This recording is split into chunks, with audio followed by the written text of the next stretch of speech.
So let me show you two things. One to solve a potential problem, and another one to easily duplicate box plots that you've got. So first, the problem. So you'll notice that I've got two box plots, and both of these box plots are in the same units of feet. So this vertical axis here can be in 1 unit, feet, and it represents vertical distance. But what if instead of comparing height and drop height, which is both in feet, what if I wanted to compare speed with height? So speed is in miles per hour and height is in feet. So how do I label this vertical axis if one unit is in miles per hour and the other one is in feet? So one way to do that would be to, of course, change it. So now you're comparing speed with height. Speed is in miles per hour, which is a velocity, and height, which is in feet. But on the left-hand side, you can't say that this is vertical distance anymore. You would say both miles per hour or feet. Ideally, it would be better to have two vertical axes, one on the left and one on the right, and the one on the right also being labeled and numbered, just like this one.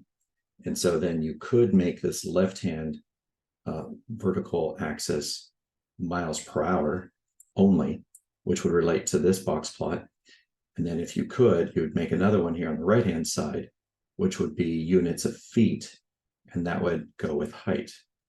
However, I can't find natively how to do that in Microsoft Excel. Other software packages, you can have two axes and you can have different units for each one, but we're more limited with Microsoft Excel. So this is kind of how I would fix that problem.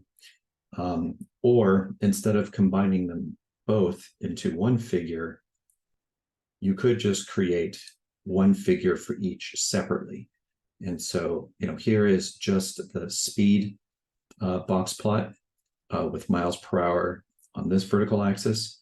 And then here's a completely separate one for height with feet over here on the vertical axis. So, it's your own personal preference. This one for my random variables would be okay.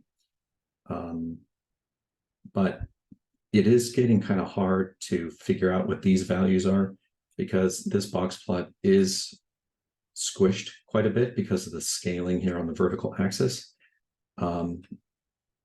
This actually looks better because you're able to see maybe more of what these values are for the first quartile and the third quartile, as well as minimum and maximum. It's easier to see that detail here when it's plotted alone versus, when it's plotted on this scale with height. So in the next video, I'll show you how you can go quite quickly from this to this.